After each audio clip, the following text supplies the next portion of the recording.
মাননীয় প্রধানমন্ত্রী, সালাম আলাইকুম। এখানে বিডিআরে বিদ্রোহ হয়েছে। আমি আছি দরবার হলে, আমার অফিসারদের সহ আমাদেরকে ঘেরাও করে গুলি করছে ওরা। আমাদের অস্ত্র নাই, এই জন্য আমরা জবাব দিতে পারছি না। অলরেডি র্যাব মুভ করছে, সেনাবাহিনীও মুভ করবে। আপনি যত দ্রুত পাঠাবেন তত তাড়াতাড়ি পরিস্থিতি আমরা সামাল দিতে পারবো। যাচ্ছে, আমি দেখে হেলিকপ্টার পাঠাচ্ছে।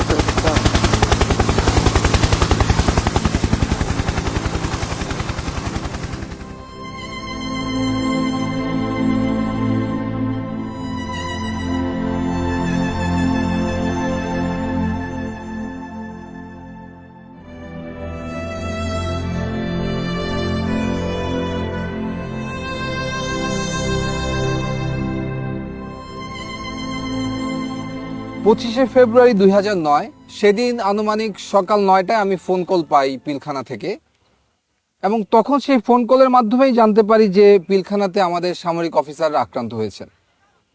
আমি সাথে সাথে তৎকালীন মইনু আহমেদের এডিসি ক্যাপ্টেন জুনায়েদকে এটা ফোনে জানাই, এবং উনি আমাকে বলেন যে সেনাপ্রধান অবগত আছেন এবং উনি ব্যবস্থা নিচ্ছেন। এরপরে এমআইএসটি থেকে আমরা কতিপয় অফিসার সকাল 10:30 বা 11টার সময় আমরা এই আবাহনী মাঠে চলে আসি, এবং এসে দেখতে পাই যে অলরেডি 46 ব্রিগেড এই আবাহনী মাঠে ডিপ্লয়েড অবস্থায় আছে।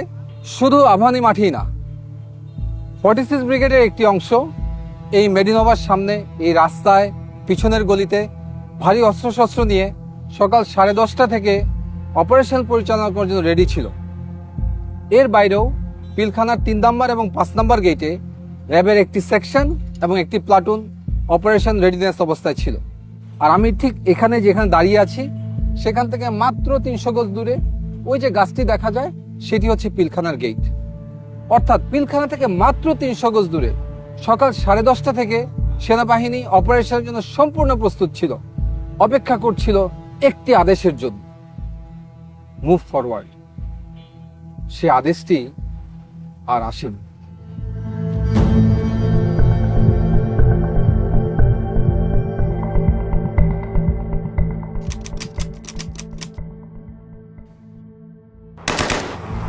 আমাদের কাছে সর্বোচ্চ অস্ত্রটাই ছিল হচ্ছে 12 বোরের শর্টগানগুলো। তো সেই হিসেবে আমরা শর্টগান ফায়ার করে আমরা গেটের দিকে এগিয়ে যেতে থাকি, এবং একটু পরেই আমরা নিউ মার্কেট গেটটা দখল করি। র্যাবের তৎকালীন এডিজি ছিলেন হচ্ছে কর্নেল রেজানুর খান।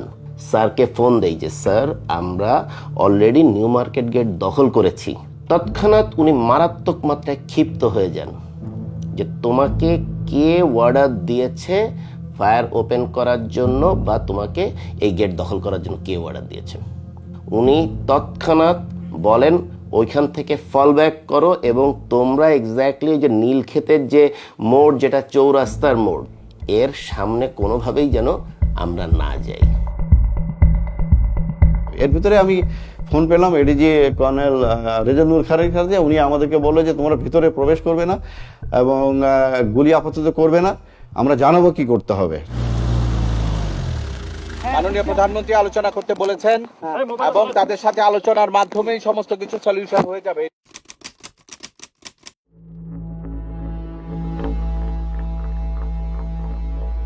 আনুমানিক বেলা 12টার দিকে আমরা দেখতে পাই 3-4 জন লোক সাদা পতাকা হাতে নিয়ে পিলখানার দিকে এগিয়ে যাচ্ছে, এবং তারা যখন পিলখানার দিকে অ্যাপ্রোচ করলেন হঠাৎ করে আচানকভাবে গুলি বন্ধ হয়ে গেল। আমরা খুব অবাক হয়ে তাকিয়ে দেখছিলাম যে এ ধরনের হঠাৎ করে কারা এরা। পরবর্তীতে জানতে পারি তারা ছিল আওয়ামী লীগের 4 জন সংসদ সদস্য, মির্জা আজম, জাহাঙ্গীর কবির নানক, ওয়ারেস হোসেন বেলায়েত এবং মাহবুবা রাগিনী। আমার বাবা যখন কল দেয়, আমি তখন কলটা আমি রিসিভ করেছিলাম আর কি। তো আমি কলটা রিসিভ করার পর আমার বাবা বলে যে আমার মাকে যেন আমি ফোনটা দিই। এইটাই আমার বাবার লাস্ট।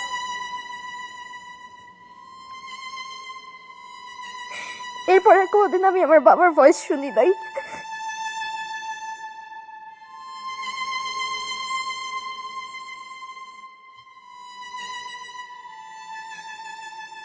বাংলাদেশের প্রত্যেকটা চ্যানেল তৎকালীন প্রচার করছিল যে জেনারেল শাকিল জীবিত আছেন।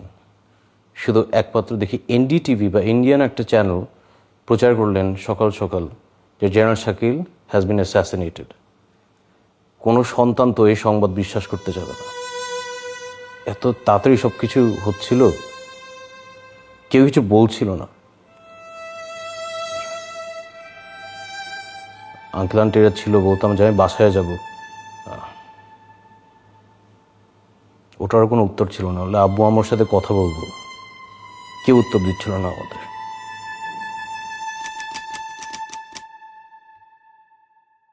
দুইটার মধ্যে দুইটা dead body Hazaribagh sewerage line দিয়ে বেরিয়ে আসে।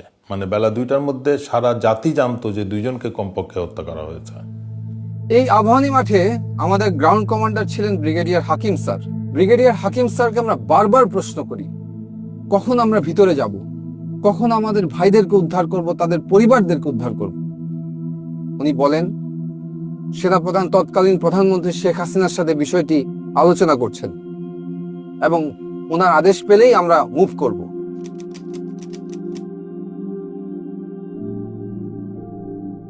সেই পরিস্থিতিতে আমরা দেখলাম 3টার সময় প্রধানমন্ত্রীর সাথে কিলার 14 জন কিলার মিটিং করে এবং যমুনাতে তারা যায়। যে বিষয়টা আমাদেরকে অবাক করে, কোনো ইন্টেলিজেন্স এজেন্সি বা সরকারি সংস্থা, প্রাইম মিনিস্টারের অফিসিয়াল রেসিডেন্স, SSF, কেউই আমাদেরকে ওই 14 জনের নাম বা ছবি দেয় না। হঠাৎ করে দেখলাম যে একটা টিম সাহারা খাতুনের নেতৃত্বে আইজিপি এবং আরো 2-1জনকে সাথে করে ভেতরে প্রবেশ করলো 25 তারিখে রাত্রেই। পরে সারা খাতুন যখন আসে আমরা ওনার গলার আওয়াজ পাই এবং আমরা মনে করি যে মেবি ফাইনালি উনি আসাতে হয়তো কোনো একটা মিটিগেশন হবে বা কোনো কিছু হবে। কিন্তু দেখলাম যে 10 মিনিট সারা খাতুন মানে কি বক্তৃতা দিলেন টিভি ক্যামেরার সামনে দিয়ে, উনি পরে চলে গেলেন। আমরা লক্ষ্য করলাম যে উনি যখন বের হয়ে আসছে যে শুধুমাত্র ক্যাপ্টেন মাজারের ওয়াইফকে নিয়েছে। ক্যাপ্টেন মাজারের ওয়াইফ ছিল আইজিপি নূর মোহাম্মদের মেয়ে, যেহেতু আইজিপি নিজেই ছিলেন ভিতরে। বাকি যে কয়টা ফ্যামিলি উনি এনেছিলেন এরা সবাই ছিল ওই বিদ্রোহীদের ফ্যামিলি, যারা এই ডিএডি বিদ্রোহ করেছে অন্যান্য সকলের সাথে, তাদের পরিবারকে উনি বের করে নিয়ে আসলেন। এভাবে কিন্তু আপনার 25 তারিখ শেষ হয়ে গেল, আমরা কিছু করতে পারলাম না। আমরা সব দাঁড়িয়ে দাঁড়িয়ে একটা, আমি বলবো আমরা তামাশা দেখছিলাম।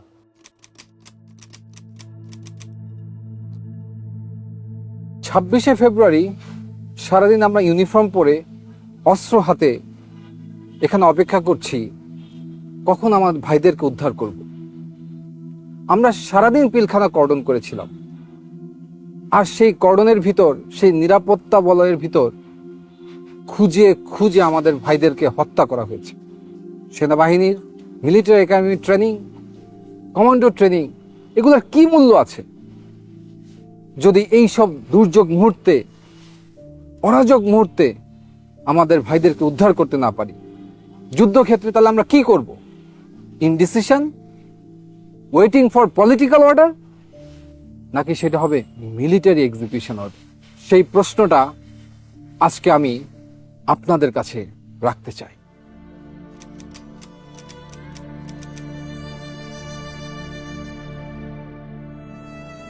সাতাশ তারিখ আমরা যখন পিলখানায় ঢুকি, সে এক অন্য পিলখানা, চারিদিকে ধ্বংসযজ্ঞ, গুলির ছাপ, রক্তের ছাপ। আমাদের ভাইগুলোর লাশ আমরা গণকবর, ম্যানহোল থেকে উদ্ধার করি। লাশগুলো ছিল বিকৃত।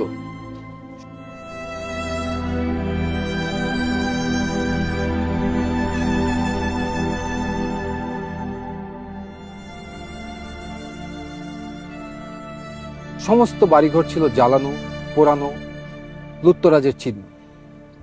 কিন্তু একটি বাড়ি ছিল একদম অক্ষত। সেটি ছিল 44 রাইফেল ব্যাটালিয়নের অধিনায়ক লেফটেন্যান্ট কর্নেল শামসের বাসা। এই শামসকেই শেখ হাসিনা নিয়ম বহির্ভূতভাবে এসএসএফে তাকে পদোন্নতি দিয়ে কর্নেল পদে নিয়োগ দেওয়া হয়। পরবর্তী তদন্তে দেখা যায় লেফটেন্যান্ট কর্নেল শামস 25 এবং 26 তারিখ দুবার পিলখানা থেকে বের হয়ে যমুনা গিয়েছিল এবং যমুনা থেকে আবার পিলখানাতে এসেছিল, এবং তার একাধিক কল রেকর্ড পাওয়া যায় যেখানে যমুনায় সে কোনো একজন ব্যক্তির সাথে বিদ্রোহ চলাকালীন সময়ে কথা বলেছিল। যেই শামসের বিডিআর ম্যাসাকারের জন্য কোর্ট মার্শাল ফেস করার কথা, তাকে সবকিছু থেকে বিরত রেখে শেখ হাসিনা তাকে পুরস্কৃত করেন এবং আমেরিকাতে ডিফেন্স অ্যাটাচে হিসেবে পলায়নের সুযোগ করে দেন।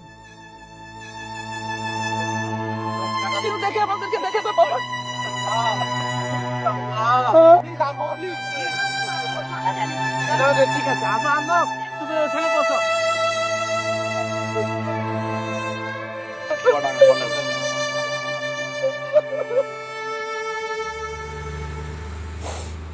মানে বাবা হারানোটা তো একটা কষ্ট আসলে, কিন্তু এরকম একটা জায়গায় থাকা যেখানে আসলে মানে I can believe I almost died here not too long ago. মানে এখন যে বেঁচে আছি এটাই তো মানে এটাই অনেক অবাক লাগে আর কি।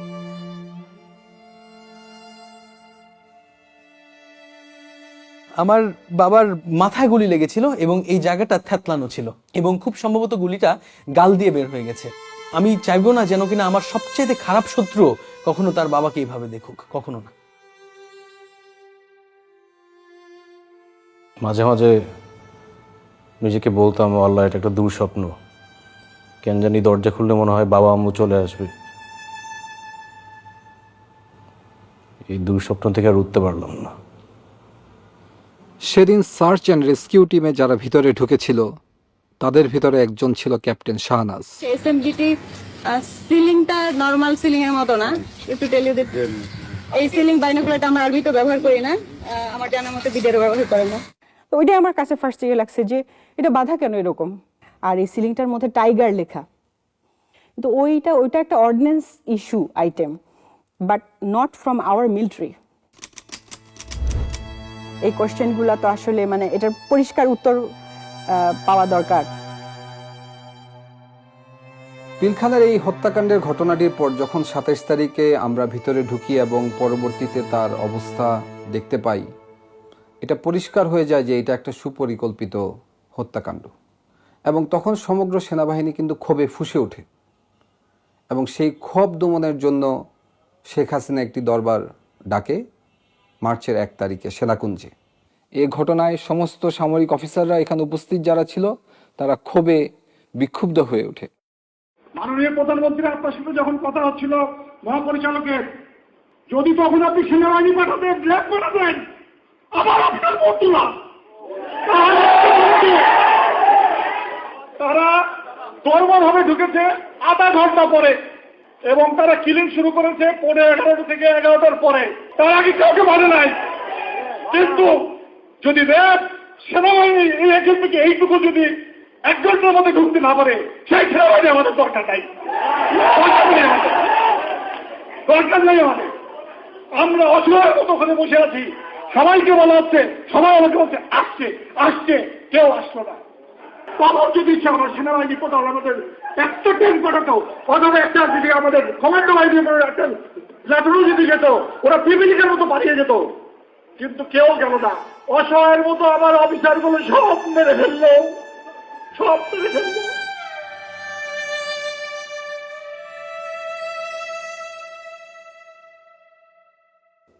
এর 7 দিনের মাথায় আমাকে 30 রাইফেল ব্যাটালিয়ন খাগড়াছড়িতে পোস্টিং দেওয়া হয় এবং সেইখানে তদন্ত কার্য সম্পন্ন করতে বলা হয়। আমি যখন তদন্ত শুরু করি এবং তখন দেখতে পাই যে ভারতের বিএসএফ এর বর্ডার পোস্ট থেকে বাংলাদেশের সমস্ত বিওপিগুলোতে উস্কানিমূলক মেসেজ দেওয়া হয়েছে এবং সেই মেসেজের সারমর্ম ছিল যে বাংলাদেশের বিডিআর সৈনিকরা যেন বিদ্রোহ করে, তাদেরকে সেনাবাহিনী হত্যা করতে আসছে এবং তারা যেন অস্ত্র ধরে। এবং দুঃখজনক হলো সত্য যে আমাদের বিডিআরের সৈনিকরা সেই ট্র্যাপে পড়েছিল এবং 26 এবং 27 তারিখে ভারতীয় উস্কানিতে তারা সমস্ত বিওপিগুলোতে বিদ্রোহ করে। তদন্ত শুরু হওয়ার সাথে সাথে আমরা বুঝতে পারি যে এটা কোনো বিদ্রোহ না, এটার সাথে রাজনৈতিক সম্পৃক্ততা আছে, এমনকি সরকার প্রধানও এটার সাথে জড়িত হওয়ার অনেক সিমটম আমরা দেখতে পাচ্ছিলাম। আমার এই অনুসন্ধান রিপোর্ট যখন আমি আমার সেক্টর হেডকোয়ার্টার এবং ঊর্ধ্বতন কর্মকর্তাদেরকে প্রেরণ করি, তার 7 দিনের মাথায় আমার পোস্টিং হয়ে যায়। আমাকে ঢাকায় পিলখানা সদর দপ্তরে তদন্ত কার্যক্রমের সমন্বয় কর্মকর্তা হিসেবে নিয়োগ দেওয়া হয় এবং আমাকে ঢাকায় অনতিবিলম্বে চলে আসতে বলা হয়। সে সময় বাংলাদেশের বেশ কয়েকটি সংস্থা তদন্ত করছিল, তার ভিতরে জাতীয় তদন্তকারী সংস্থা হিসেবে একটি সমন্বিত টিম গঠিত ছিল, সেনাবাহিনীর একটি তদন্ত সংস্থা ছিল, এছাড়াও পুলিশ কর্তৃক ডিবির মনিরুল ইসলাম এবং আবুল কাহার আকন্দ, ওনাদের দুজনের নেতৃত্বে একটি তদন্ত কার্যক্রম সংঘটিত হচ্ছিল। এর বাইরেও পিলখানা হেডকোয়ার্টারে রাইফেল সিকিউরিটি ইউনিট যেটাকে বলে, সেখানে পিলখানার আভ্যন্তরীণ একটি তদন্ত কার্যক্রম চলমান ছিল। তার নেতৃত্ব দিচ্ছিলেন তৎকালীন রাইফেল সিকিউরিটি ইউনিটের সিও লেফটেন্যান্ট কর্নেল আজিজ। এবং আমি খুব অবাক হয়ে লক্ষ্য করি যে র্যাব কর্তৃক সবচেয়ে বেশি তথ্য উপাত্ত সংগ্রহ করা হয়েছিল, কিন্তু কোনো এক অজানা কারণে র্যাবকে সেই তদন্ত থেকে সরিয়ে দেওয়া হয়। এই র্যাবের টিম যারা ছিল, টাস্কফোর্স ইন্টেলিজেন্স টিম যেটা ছিল, ওদের তরফ থেকে কিছু তথ্য আসে এবং ওইগুলো নিয়ে আমরা কাজ শুরু করি। তখন মোটামুটি স্পষ্ট হয়ে যায় যে এটা কোনো বিদ্রোহ না, এটা রীতিমতো পরিকল্পিত হত্যাকাণ্ড। এই হত্যাকাণ্ডের ষড়যন্ত্র 2007 সাল থেকে শুরু হয়েছে। এটা শুধু একদিনের ঘটনা নয়। 2007 সালে সর্বপ্রথম ব্যারিস্টার ফজলুল তাপসের কাছে বিডিআরের একদল সৈনিক যায় এবং সেখান থেকে এর ষড়যন্ত্র শুরু।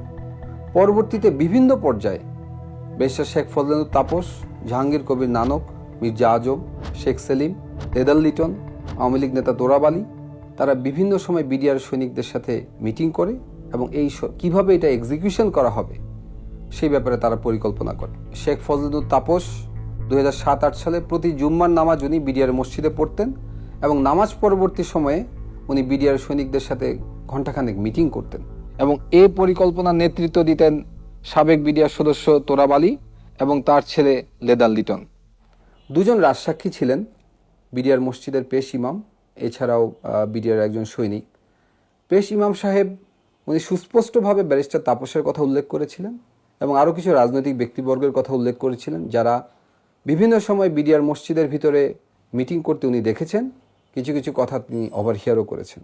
পেশ ইমাম সাহেবকে আবুল কাহার আকন ডেকে নিয়ে যায় জিজ্ঞাসাবাদের জন্য এবং পরবর্তীতে উনাই জীবিত আর ফিরে আসেননি। আমার আব্বুকে এটা বলা হয় যে আপনার ভারপ্রাপ্ত থেকে আপনাকে পার্মানেন্ট পেশ ইমাম করা হবে।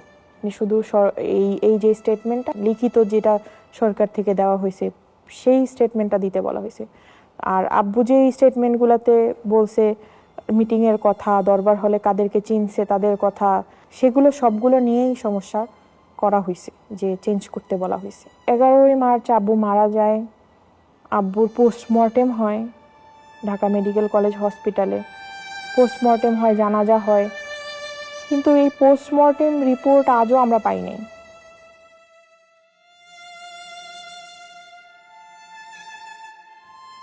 আর বিডিআরের যে সৈনিক রাজসাক্ষী দিয়েছিল তার লাশ পাওয়া যায় গলায় ফাঁস দেওয়া অবস্থায়। ছবিতে এবং ভিডিওতে দেখা যায় যে মৃতদেহর পা মাটিতে লেগে আছে, যা কোনোভাবেই একটি ফাঁসির সাথে সঙ্গতপূর্ণ নয়। সবচেয়ে দুঃখজনক বিষয় হচ্ছে এই সাক্ষীরা সরকারি হেফাজতে ছিলেন। সরকারি হেফাজতে থাকা অবস্থায় এ ধরনের একটি রহস্যময় হত্যাকাণ্ড কিভাবে সংঘটিত হলো সেটিরও কোনো তদন্ত সে সময় করতে দেওয়া হয়নি, যাতে জাতির সামনে আসল সত্য কখনোই উন্মোচিত না হয়। যে 2008 সালের শেষের দিকে বাংলাদেশের সমস্ত ডিএডি এবং 2009 সালের প্রথম দিকে সমস্ত ডিএডি এই ষড়যন্ত্রে সামিল হয়েছিল এবং তারা শেখ ফজলুল তাপস, জাহাঙ্গীর কবির নানকের সাথে 22 ফেব্রুয়ারি দেখা করেন। এর পূর্বে বিডিআরের একটি গ্রুপ আওয়ামী লীগের শেখ সেলিমের বাসায় দেখা করে, যার নেতৃত্ব দেন ডিএডি হাবিব। কিভাবে লাশ সরানো হবে সে ব্যাপারেও তারা বিস্তারিত আলাপ আলোচনা করেছেন। আর এই সমস্ত কিছু রিপোর্টে আমি সংশ্লিষ্ট করে যখন তৎকালীন প্রধানমন্ত্রী শেখ হাসিনার কাছে উপস্থাপন করা হয়, উনি খুব ক্ষুব্ধ হন এবং ফাইলটি উনি ছুঁড়ে ফেলে দেন। জেনারেল মইনুলকে বলেন, হোয়াট ওয়াজ দ্য অর্ডার? এই ঘটনার পর সভাপতি জেনারেল মইনুল খুব ক্ষুব্ধ হন। উনি আমাকে সরাসরি মনিরুল ইসলাম এবং আবুল কাহার আকন্দের রিপোর্টকে ফলো করতে বলেন এবং আমাকে 5 দিন সময় দেন। আমি 5 দিন পরে সেই একই রিপোর্ট তাকে আমি প্রদান করি। উনি আমাকে দিকে তাকিয়ে জিজ্ঞেস করেন, হোয়াই? আমি শুধু উত্তর দিই, স্যার, আমি আমার ভাইয়ের রক্তের সাথে বেইমানি করতে পারবো না। ওই পরিপ্রেক্ষিতে আমি ডিসাইড করি যে না, এই আর অবহেলা গ্রহণযোগ্য হবে না। তখন আমি নোট অফ ডিসেন্ট দেই এবং ডিসএগ্রি করি এবং তাদেরকে কোনো সুযোগ দেই নাই যে আলাদা কোনো পেজ আমি নোট অফ ডিসেন্টে ইনসার্ট করব, সেটা ছিঁড়ে ফেলে দিবে। আমি আমার সিগনেচারের উপরে এক সেন্টেন্সে লিখে দিই যে এই ধরনের রাষ্ট্রীয় গুরুত্বপূর্ণ বিষয়ের তদন্তে অবহেলা গ্রহণযোগ্য নয়। একজন সার্ভিং আর্মি অফিসার হিসেবে সরকারি নির্দেশে পিলখানা তদন্ত কার্যক্রম সমন্বয় করার সময় হঠাৎ একদিন আমি আবিষ্কার করি আমাকে আমারই বাহিনীর লোকজন গুম করেছে। তারা আমাকে নিয়ে যায় ডিজিএফআইতে এবং সেখানে আমাকে তাদের কাস্টডিতে এবং আয়নাঘরের বন্দী হিসেবে 361 দিন গুম করে রাখে। সেখানে আমি আরো বুঝতে পারি আমার মতো আরো অনেক সামরিক অফিসার সেই আয়নাঘরের বন্দী। কি অপরাধ ছিল আমাদের! পিলখানার এই নির্মম হত্যাকাণ্ডের পিছনে যে রাজনৈতিক ব্যক্তিবর্গ ছিল তাদের মুখোশ উন্মোচন করাই ছিল আমার অপরাধ। সত্যকে উদ্ঘাটন করাই কি ছিল আমার অপরাধ? জাতির কাছে আমি আজকে এই একটি প্রশ্ন করে যেতে চাই। আমার বিয়ে ঠিক 10 দিনের মাথায় হঠাৎ তার ফোন বন্ধ, আমরা জানি না সে বেঁচে আছে কিনা। তখন আমার নামে একটি মিথ্যা মামলা সাজানো হয়। আমাকে বলা হয় আমি ব্যারিস্টার ফজলুল তাপসের উপর বোমা হামলা ষড়যন্ত্র করেছি। দৈনিক বাংলা ভবনে একটা এসিড কম্প্রেসার ব্লাস্ট হয়ে নিচে একটা গাড়ির গ্লাসের উপরে পড়ে এবং গ্লাসটা ভেঙে যায়। এটাই হচ্ছে মূল ঘটনা ছিল, যেটা তখন সমস্ত টিভির স্ক্রলে প্রথম নিউজ এটাই আসে। পরবর্তীতে একদিন পরে নিউজ টোটাল চেঞ্জ হয়ে যায় যে এখানে একটা বোমা হামলা হয়েছে। তারা আমার সদ্য বিবাহিত স্ত্রীর একটি ভিডিও দেখায়। সেখানে দেখা যায় যে আমার স্ত্রী আমার শাশুড়ি সহ কোন এক জায়গায় যাচ্ছেন এবং তখন এই ভিডিও দেখিয়ে তারা আমাকে একটি সাদা কাগজ দেয়। আমি এর মর্ম বুঝতে পারি। আমি সাদা কাগজে স্বাক্ষর দিয়ে দিই। 9 নভেম্বরে হঠাৎ করে আমাদেরকে বলা হলো যে 5 বছরের জেল। গত বছরই এই মামলার টোটাল ফাইনাল রিপোর্টটা দেয় যে ওইখানে এই ধরনের কোনো ঘটনাই ঘটেনি। হচ্ছে আমাদের জীবন থেকে 5 বছর চলে যায় শুধুমাত্র এই ধরনের একটা কেসে নিয়ে। যারা যারা এই নৃশংসতম হত্যাকাণ্ডের সত্য বের করতে চেয়েছে, এই সত্যের পিছনে যারা কাজ করেছে, প্রত্যেকটা পরিবারকে নানাভাবে অপমান, নির্যাতন, জুলুম, জেল অথবা গুমের শিকার হতে হয়েছে। এই ঘটনাটা মানে আওয়ামী সরকারকে প্রচণ্ড আত্মবিশ্বাসী করে তুলেছিল। কারণ হচ্ছে তারা বুঝতে পেরেছিল যে বড় একটা অঘটন ঘটিয়েও তারা সেটাকে চাপা দিতে পারবে। মানে তাদের আত্মবিশ্বাসটা বেড়ে গিয়েছিল এবং সাধারণ মানুষের মধ্যে একটা ভয় ঢুকে গিয়েছিল। মানে ধীরে ধীরে যেটা হয়েছিল যে রাষ্ট্রের ইনস্টিটিউশন সব ধ্বংস হয়ে গেছে। একদম প্রত্যেকটা ইনস্টিটিউশন যদি কাজ না করে তাহলে কোনো গণতন্ত্র টিকতে পারে না, কোনো রাষ্ট্র দাঁড়াতে পারে না, কোনো পজিটিভ কিছু দেখা যায় না। বিশেষ করে ইলেকশনগুলা, তো ইনস্টিটিউশনগুলা ধীরে ধীরে আওয়ামী গভর্নমেন্ট মানে ইচ্ছাকৃতভাবে ধ্বংস করেছে, যাতে করে কোনো কিছু বাংলাদেশের ভবিষ্যৎ না থাকে। এবং আমার মনে হয় এতে উদ্দেশ্যটা ছিল অন্য রাষ্ট্রকে সাপোর্ট দেয়া, যাতে হচ্ছে সেই রাষ্ট্রটার একটা করদরাজ্য হয়ে আমরা টিকে থাকি। 36 ঘন্টার সেই রাষ্ট্রীয় বিট্রিয়ালে জন্ম নেওয়া ফ্যাসিস্ট সরকারের অবসান হয় 36শে জুলাই ছাত্র জনতার অভ্যুত্থানের মাধ্যমে। আমরা চাই না বাংলাদেশে আর কোনো দেশবিরোধী শক্তির আগমন ঘটুক। কতটুকু অশ্রু গড়ালে হৃদয় জলে সিক্ত, কত প্রদীপ শিখা জ্বালালে জীবন আলোয় উদ্দীপ্ত, কত ব্যথা বুকে চাপালে তাকে বলি আমি ধৈর্য। নির্মমতা কত দূর হলে জাতি হবে নির্লজ্জ। আমি চিৎকার করে কাঁদিতে চাহিয়া করিতে পারিনি চিৎকার। আমি চিৎকার করে কাঁদিতে চাহিয়া করিতে পারিনি চিৎকার। বুকের ব্যথা বুকে চাপায় নিজেকে দিয়েছি ধিক্কার। কতটুকু অশ্রু গড়ালে হৃদয় জলে সিক্ত, কত প্রদীপ শিখা জ্বালালে জীবন আলোয় উদ্দীপ্ত, কত ব্যথা বুকে চাপালে তাকে বলি আমি ধৈর্য। নির্মমতা কত দূর হলে জাতি হবে নির্লজ্জ।